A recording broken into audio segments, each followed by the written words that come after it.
We are a democracy. We don't need to learn from other people what freedom of speech is about. சில விஷயங்களை ஒரு இடத்துல இருந்து கேட்கலாம், இன்னொரு இடத்துல இருந்து கேட்கக்கூடாது. அதாவது நிலைமையை பார்த்து கேள்விகள் கேட்க வேண்டும், அங்க இருக்கக்கூடிய சூழ்நிலைகளை பார்த்து கேள்விகளை கேட்க வேண்டும் அப்படின்னு சொல்லுவாங்க.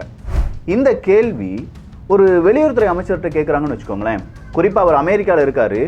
ரஷ்யாவை பற்றியான கேள்விகள் வந்தது அப்படின்னா எப்படி இருக்கும்? அமெரிக்காவுக்கும் ரஷ்யாவுக்கும் ஆகவே ஆகாது. அந்த இடத்துல நம்மளை போட்டு கொடுக்கறதுக்காக ரஷ்யாவுக்கு நீங்கள் ஆதரவு தெரிவிக்கிறீங்களா இல்லையா? இந்த கேள்வியை நம்ம வார்த்தை ஜெய்சங்கர் அவர்கிட்ட கேட்குறாங்க. அந்த கேள்வி மட்டும்தானா? கிட்டத்தட்ட 8 மணி நேரம் ஒரு மனுஷன் பேசியிருக்காருங்க. அப்படி பேசினதில் மேக்சிமம் கேள்வி என்ன அப்படின்னு பார்த்தீங்கன்னா கனடா பிரச்சனை தான். கனடா அமெரிக்கா பிரிக்க முடியாத சக்திகள். சொல்லப்போனால் கனடாவில் பல பகுதிகள் அமெரிக்காவினுடைய கட்டுப்பாட்டில் தான் இருக்குது அப்படின்னு சொல்லலாம். அப்படிப்பட்ட கனடாவில் இந்தியாவுக்கு எதிரான வாசகங்கள் வருது. இந்தியா கனடாவுக்கு எதிராக பல பிரச்சனைகளை செய்கிறாங்க, இல்லாட்டி பலவிதமான விமர்சனங்களை வைக்கிறீங்க. இதுக்கெல்லாம் என்ன பதிலடி கொடுக்க போகிறீங்க அப்படிங்கிற கேள்வியை அமெரிக்காவில் இருக்கக்கூடிய ஜெய்சங்கர் அவர்களிடம் அமெரிக்காவினுடைய நிருபர்கள் இல்லை இன்டர்நேஷனல் இருக்கக்கூடிய நிருபர்கள் கேட்குறாங்க. We don't think freedom of speech extends to incitement to violence. அதுக்கு வாத்தி சொன்ன ஒவ்வொரு பதிலும் சரியான செருப்படியாக இருந்துச்சு. மாசுனா என்ன, கொலை மாசுனா என்ன அப்படிங்கிறத அவர் காண்பித்திருந்தார். அது என்ன அப்படிங்கிறத இந்த ஒரு பதிவில் பார்க்க போகிறோம். அன்பு தமிழ் நெஞ்சங்களுக்கு தமிழ் பொக்கிஷத்தின் வணக்கங்கள்.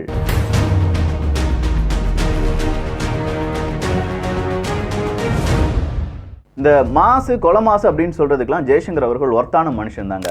இந்த ஜெய்சங்கர் அவர்கள் சாதாரண ஒரு மனுஷன்லாம் கிடையாது. அவருடைய வாழ்க்கை வரலாறு தனியாக ஸ்டடி பண்ணிகிட்ருக்கேன். அவங்களுடைய அப்பா காலத்துலேருந்து வரணும்.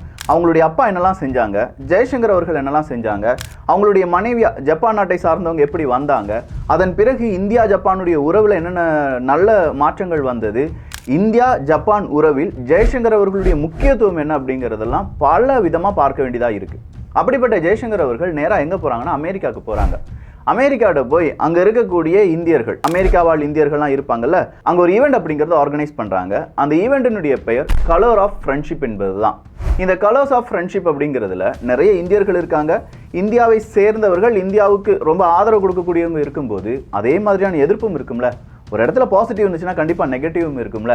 அப்போ இந்தியாவை எதிர்த்து கேள்வி கேட்க வேண்டும், இந்தியாவினுடைய நிலைமை என்ன, இந்தியாவினுடைய கொள்கை என்ன அப்படிங்கிறத தெரிந்து கொள்ள வேண்டும் அப்படிங்கிற நிறைய பத்திரிகையாளர்களும் இருக்காங்க. பொதுவாக இந்த பத்திரிகையாளர்கள் அப்படின்னு சொல்லும்போது அவங்களுடைய கேள்வியை சாதாரண மனிதர்களால் எதிர்கொள்ள முடியாது. ட்விஸ்ட் பண்ணுவாங்க, டேர்ன் பண்ணுவாங்க, நம்ம சொன்னதை நம்ம சொல்லவே இல்லைன்னு சொல்லுவாங்க. ஆனால் ஜெய்சங்கர் அவர்கள் அப்படி கிடையாதுங்க.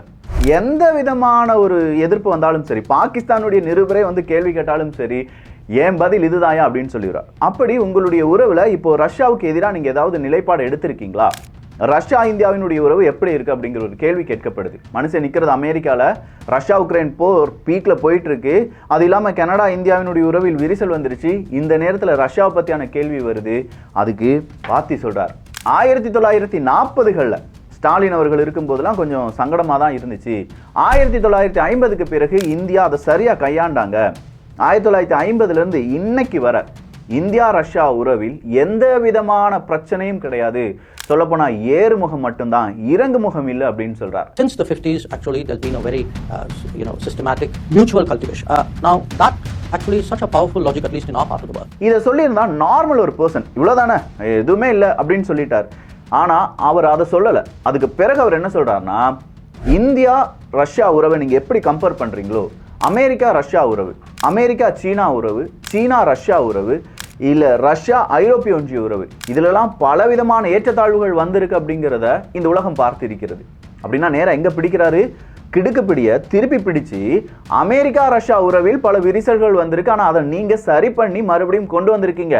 அந்த மாதிரியான பிரச்சனை இந்தியா ரஷ்யா உறவில் இல்லை அப்படிங்கிறார். But if you consider international relations over the last 70 years, the US-Russian relations, the China-Russia relations, the US-China relations, Europe, pretty much every big relationship in the last 70 years has seen a great deal of volatility. You had sharp ups and downs. அவர் என்ன சொல்றாரு? எங்களுடைய உறவில் எந்த சிக்கலும் கிடையாதா, நீங்க தான் நடிச்சிட்டு இருக்கீங்க, உங்களுடைய கொள்கை தான் அடிக்கடி மாறிட்டு இருக்கு, ஆனா எங்களுடைய கொள்கை ஒரே மாதிரி தான் இருக்கு. உலக நாடுகளுக்கு அமைதி, அதே மாதிரி எந்த பிரச்சனை வந்தாலும் அது அந்த நாட்டு பிரச்சனை, 2 நாட்டு பிரச்சனை, அவ்வளவுதான். மூணாவது ஒரு நாடு தலையிடக்கூடாது அப்படிங்கிறதுல நாங்களும் தெளிவாக இருக்கோம். எங்களுடைய உள்நாட்டு பிரச்சனையில ரஷ்யா என்னைக்கும் தலையிட்டதும் கிடையாது அப்படிங்கிறார். அப்போ அங்க இருக்கக்கூடிய நிருபர்கள் திருப்பி கேள்வி கேட்க முடியுமா? ஏங்க அப்போ அமெரிக்கா என்ன உங்க உள்நாட்டு பிரச்சனையில தலையிடுதா அப்படின்னு கேட்டா திருப்பி வாத்தி சொல்லியிருப்பார். ஏன் நாட்டுல மட்டும் இல்லையா, ஓவராலா பல நாடுகள்ல அமெரிக்கா தான் மூக்க நுழைச்சிருக்காங்க. ஆப்கானிஸ்தான்ல இருந்து ஈராக் வர, ஈரான்ல இருந்து அந்த பக்கமா இருக்கக்கூடிய ரஷ்யா வர, எல்லா இடங்களிலுமே சிரியா பிரச்சனையா இருக்கட்டும், இலங்கை சீனா பிரச்சனையா இருக்கட்டும், பாகிஸ்தானா இருக்கட்டும், தீவிரவாதத்தை வளர்த்து விட்டதா இருக்கட்டும், ISIS இருக்கட்டும், இது எல்லாத்துக்கும் அடித்தளம் அமைத்து கொடுத்தது அமெரிக்கா தான் அப்படிங்கிற உண்மையை போட்டு உடைச்சிருப்பார். அதனால அந்த கேள்வி வரல. ஸோ 1940க்கு பிறகு எங்களுடைய உறவில் எந்த சிக்கலும் கிடையாது, ரஷ்யாவும் நாங்கள் ஒரே மாதிரி தான் இருக்கோம், அங்கே போர் நடந்துட்டு இருக்கு உண்மைதான், அந்த போரால் நிறைய மனிதர்கள் சாவது உண்மைதான், ஆனால் அந்த போரை அவங்க நினைச்சிருந்தா இல்ல சில நாடுகள் நினைச்சிருந்தா நிப்பாட்டி இருக்க முடியும். அடிக்கோலிட்டு சொல்றார், சில நாடுகள்.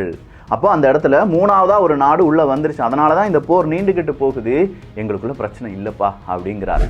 சரிப்பா, இந்த மனுஷன் இப்படி சொல்லிட்டாரே, அடுத்ததா கனடாவினுடைய பிரச்சனை. பல கேள்விகள், எந்த கேள்வி கேட்டாலும் என்னடா இந்த மாதிரி கேள்வி, வேற கேள்வியே இல்லையா? லைவ் பார்க்கக்கூடிய நபர்கள் 8 மணி நேரம் அந்த லைவ் ஓடிச்சுன்னு தோணுதுங்க. 8 மணி நேரம் ஒரு 70 to 75% கனடா கனடா கனடான்னு சொல்ற கேள்வியே கேட்டுட்டு இருக்காங்க. எதுக்கும் சளைக்காம பதில் சொல்லிக்கிட்டே இருக்கார். கொஞ்சம் தண்ணி குடிக்கிறார், பதில் சொல்றார், தண்ணி குடிக்கிறார், பதில் சொல்றார். அந்த பதில்கள் எல்லாம் நம்மளால யோசிச்சு கூட பார்க்க முடியாது. இந்தியா கனடா உறவில் இவ்வளோ பெரிய விரிசல் வந்துருச்சு, நீங்க என்ன நினைக்கிறீங்க அப்படின்னா இது விரிசல் கிடையாது. ஏன்னா இந்தியா ஒரு ஜனநாயக நாடு, உலகத்திலேயே மிகப்பெரிய ஜனநாயக நாடு இந்தியா தான் அப்படிங்கிற அந்த வார்த்தையை அடித்து சொல்றார். ஏன்னா கனடாவினுடைய பாராளுமன்றத்தில் கனடா ஜஸ்டின் ட்ரூடோ அவர்களுக்கு எதிராக இருக்கக்கூடிய எதிர்க்கட்சி தலைவர் சொன்னது இந்த வார்த்தை தான். இந்த உலகத்தினுடைய மிகப்பெரிய ஜனநாயக நாட்டை எதிர்த்து நீ பதில் சொல்லிட்ட, நீ கேள்வி கேட்டுட்ட ஜஸ்டின் ட்ரூடோ, இது நமக்கு பெரிய இழப்பு அப்படின்னு சொன்னார். அதே வார்த்தையை இவர் இங்கே பிடிக்கிறார். கனெக்டிங் த டாட்ஸ் ஜெயசங்கர் அவர்கள் செய்கிறார். அங்கே இருக்கக்கூடிய மக்கள் யோசிப்பாங்க, ஆமால உலகத்திலேயே பெரிய ஜனநாயக நாடு, நம்ம எதிர்க்கட்சி தலைவரும் சொல்றாரு, ஜெயசங்கர் அவர்களும் சொல்றாங்க, அப்படின்னா இந்த ஜனநாயக நாட்டுக்கு எது ஃப்ரீடம் ஆஃப் ஸ்பீச் அப்படிங்கிறத நீங்க சொல்லிக் கொடுக்க வேண்டாம். ஏன்னா எங்களுக்கு தெரியும் நீங்க இருக்கிறது ஒரு எத்தனைக்கு இல்லாட்டி ஒரு 2 மதம் இருக்குமா, 3 மதம் இருக்குமா அப்படின்னு சொல்லி அங்க அந்த பக்கம் எங்க இதுல எவ்வளோ லாங்குவேஜ் இருக்கு, எவ்வளோ மொழிகள் இருக்காங்க, எவ்வளோ இனத்தை சார்ந்தவர்கள் இருக்காங்க, அதெல்லாம் தாண்டி நாங்கள் ஃப்ரீடம் ஆஃப் ஸ்பீச் வழியாக எந்த நாட்டுக்கு எதிராகவும் வயலன்ஸை தூண்டிவிட மாட்டோம். அப்படி தூண்டி விடுறதாக இருந்தால் அது ஃப்ரீடம் ஆஃப் ஸ்பீச் கிடையாது, அது எக்ஸ்போர்ட்டிங் ஆஃப் டெரரிசம் அப்படிங்கிறார். We are a democracy. We don't need to learn from other people what freedom of speech is about. But we can tell people this. We don't think freedom of speech extends to incitement to violence. So சூப்பரான வார்த்தைகள். அதாவது நீங்க டெரரிசத்தை export பண்றதுக்கு தான் தீர்மானிக்கிறீர்களே தவிர உங்களுடைய நாட்டு மக்கள் நல்லா இருக்கணும்னு சொல்லி அதை நீங்க பேச வைக்கலங்கிற உண்மையை போட்டு உடைச்சிருக்காருங்க மனுஷன்.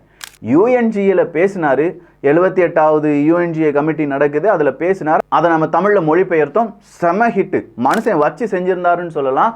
ஆனா இந்த இடத்துல நிருபர்களுடைய கேள்விக்கு பதில் சொல்றது அதை விட சூப்பரா இருந்துச்சு.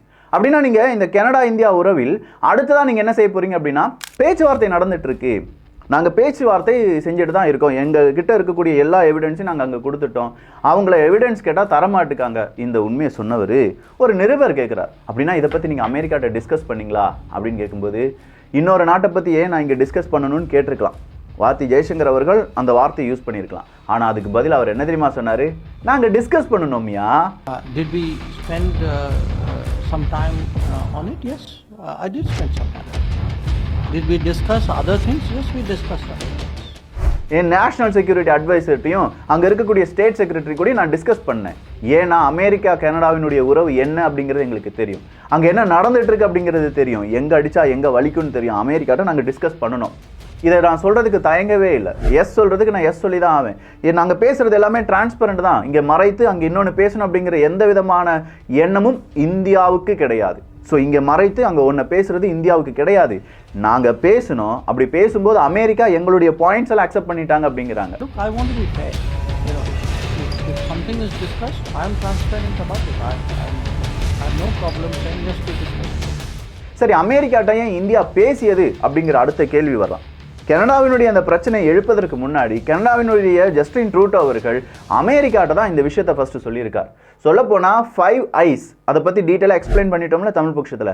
5 கண்கள் நாடுகள்னா என்ன, 5 கண்கள் 9 கண்களாக மாறினது எப்படி, 9 கண்கள் 14 கண்களாக மாறினது எப்படி, அந்த 5 கண்கள் நாடுகள் எப்படி உருவானது, கம்ப்ளீட் டீட்டெயில்ஸை போன காணொலியில் நம்ம பதிவு பண்ணியிருந்தோம். அப்போ இந்த 5 கண்கள் வழியாக அதில் இருக்கக்கூடிய இன்டெலிஜென்ஸ் ரிப்போர்ட் வழியாகத்தான் கனடாவுக்கு தேவையான இன்ஃபர்மேஷன் கிடைச்சிச்சுன்னா அதில் அமெரிக்காவும் ஒரு பங்கு இருக்கும். கண்டிப்பாக அமெரிக்காவுக்கு தெரியாமல் எதுவுமே நடந்திருக்காது. அப்போ போட்டு உடைக்கிறார் மனுஷன். அமெரிக்காவுக்கும் கனடாவுக்கும் இருக்கக்கூடிய உறவு தெரியும், எங்கே அடித்தா எங்கே வலிக்கும்னு தெரியும். அதனால் நாங்கள் அமெரிக்காட்ட இதை டிஸ்கஸ் பண்ணோம். அமெரிக்காட்ட டிஸ்கஸ் பண்ணும்போது எங்களுடைய பாயிண்ட்ஸ் அமெரிக்கா அக்செப்ட் பண்ணிட்டாங்க. அதே மாதிரி அமெரிக்காவினுடைய இந்திய தூதரகங்கள் இருக்கும், பல நாடுகளுடைய இந்திய தூதரகங்கள் இருக்கும். அங்கெல்லாம் நீங்கள் ஃப்ரீடம் ஆஃப் ஸ்பீச் அப்படின்னு சொல்லி குண்டுகள், அந்த புகை குண்டுகளை தூக்கி வீசுறீங்க, அடுத்த நாட்டு கொடியை கீழே இறக்குறீங்க, அடுத்த நாட்டு கொடியை போட்டு நீங்க மிதிக்கிறீங்க, உங்க நாட்டுக்கு நடந்தா எப்படி இருக்கும்? And I always ask people one question: how would you react if you were in my shoes? If it was your diplomats, your embassies, your people, what would be your reaction? இல்ல உங்க நாட்டு தூதரகத்துல இன்னொரு நாட்டுல வச்சு நடக்குதுன்னா நீங்க என்ன நினைச்சிட்டு இருப்பீங்க, என்ன செஞ்சிட்டு இருப்பீங்க? இந்தியா அதை செஞ்சதா? இந்தியாவினுடைய நிலைப்பாடு வேற. இந்தியா இதை கண்டித்தது. அதே நேரத்தில் அடுத்த நாட்டுக்கு அதை நாங்கள் கொடுக்குறோம். அதாவது இப்போ அமெரிக்காவில் இந்திய தூதரகம் மீது தாக்குதல் நடத்தப்பட்டது என்றால் நாங்கள் அமெரிக்காட்ட சொல்கிறோம், அமெரிக்கா தான் அதை சரிப்படுத்த வேண்டும். ஏன்னா அவங்க தூதரகம் எங்கள் நாட்டில் இருக்குது, அதை நாங்கள் பாதுகாத்துட்டு இருக்கோம். அப்போ எங்கள் நாட்டு தூதரகங்கள், அங்கே இருக்கக்கூடிய தூதரக அதிகாரிகள் பாதுகாக்க வேண்டியது அந்தந்த நாட்டு கடமை. அந்த நாடு கடமை செய்யலைன்னா அந்த நாட்டிடம்தான் கேள்விகளை கேட்க வேண்டும் அப்படிங்கிறார். செம. அடுத்ததாக ஒரு கேள்வி வருதுங்க. சரி, அப்போது டெட்லாக், அவ்வளோதான், கனடா இந்தியா உறவு முறிஞ்சிருச்சே, இதுக்கு பிறகு நம்ம என்ன செய்யலாம் அப்படிங்கிற ஒரு கேள்வி ஒரு நிருபர் வைக்கிறார். நம்மளாம் என்ன யோசிச்சிருப்போம், அவ்வளோதானே அப்படின்னு. அந்த வார்த்தை சொல்கிறாரு, அந்த மனுஷன் சொல்கிறாரு, டெட்லாக் அப்படிங்கிற வார்த்தைங்க நீங்கள் சொல்லியிருக்கவே கூடாது தம்பி. ஏன்னா டெட்லாக் எனக்கும் கனடாவுக்கும் நடந்திருக்கிறது பிரச்சனை தானே தவிர ஒட்டு மொத்தமாக யுத்தமோ இல்லை 2 பேருமே இனிமேல் பேசிக்கொள்ள மாட்டோம் அப்படிங்கிறதெல்லாம் கிடையாது. I don't know if I would use the term deadlock. இங்கே பேச்சுவார்த்தை நடந்துட்டு இருக்கு, உங்களுடைய இன்டென்ஷன் என்ன அப்படிங்கிறது எனக்கு தெரியல. ஆனால் எங்களுக்குள்ள டெட்லாக் அப்படிங்கிறதுலாம் கிடையாது. ஏன்னா ஜஸ்டின் ட்ரூடோ அவர்களே மாத்திட்டாரு. ஒரு 20 தினங்கள்ல அவருடைய ஸ்பீச்சை நீங்கள் எடுத்து பார்த்தீங்கன்னா கிரெடிபிள் அலிகேஷன் சொன்னார், கிரெடிபிள் ரீசன் சொன்னார், கிரெடிபிள் எவிடன்ஸ் அதை சொல்லவே இல்லை.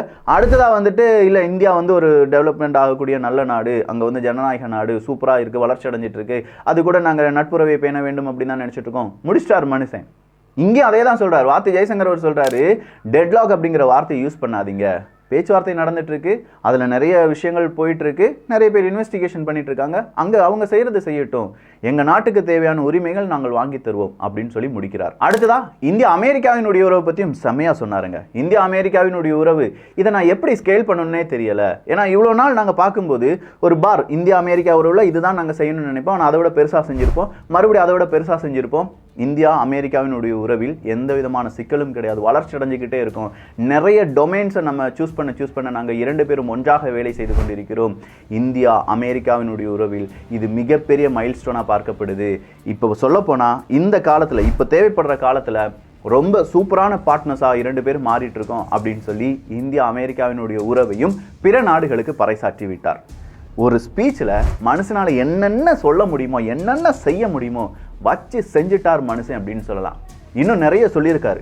என்ன விவரம் அப்படிங்கிறதுல நான் சொன்னேன்னா என்னமோ ரொம்ப அவரை போட்டு புகழ்கிற மாதிரி இருக்கும். ஆனால் ஒரு மனுஷன் ஒரு எதிரி நாட்டுகிட்ட இல்லாட்டி ஒரு வல்லரசு நாட்டில் போய் உட்கார்ந்து இங்கே ஸ்பீச் கொடுக்கும்போது இவ்வளோ விஷயத்தை இந்தியாவுக்கு ஆதரவாக, இந்தியாவினுடைய நிலைப்பாடு இதுதான், இந்தியானா இதுதான்டா, இந்தியாவில் இருக்கக்கூடிய மக்கள் இதை தான்டா நினைக்கிறாங்க அப்படின்னு சொல்கிற இந்த தருணத்தை ஒவ்வொரு நொடியும் நம்முடைய டிவி சேனலில் டெலிகாஸ்ட் பண்ணியிருந்தாங்கன்னா இந்தியாங்கிற நாடு என்ன, அதனுடைய பவர் என்ன, அதில் இருக்கக்கூடிய டிப்ளமேட்ஸ், அங்கே இருக்கக்கூடிய தூதரக அதிகாரிகள் இல்லாட்டி நம்முடைய அரசு அதிகாரிகள் அவங்க செய்கிற வேலை என்ன அப்படிங்கிறது நம்முடைய இந்திய மாணவ மாணவிகளுக்கு தெரிஞ்சிருக்கும்.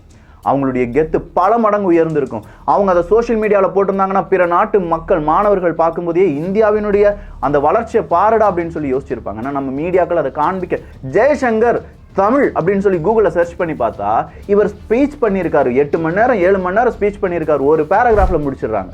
அவ்வளோதான் ஸ்பீச் பண்ணாரா? எவ்வளோ முக்கியமான டெட்லாக்குங்கிற வார்த்தை யூஸ் பண்ணியிருக்காங்க. இல்லை இந்தியா அமெரிக்காவினுடைய உறவில் பார் நாங்கள் மறுபடியும் ரீக்ரியேட் பண்ணிட்டு இருக்கோம்னு சொல்கிறாங்க. இதெல்லாம் சொல்லிக் கொடுக்க வேண்டாமா அப்படிங்கிற ஆதங்கம் இருக்கிறது.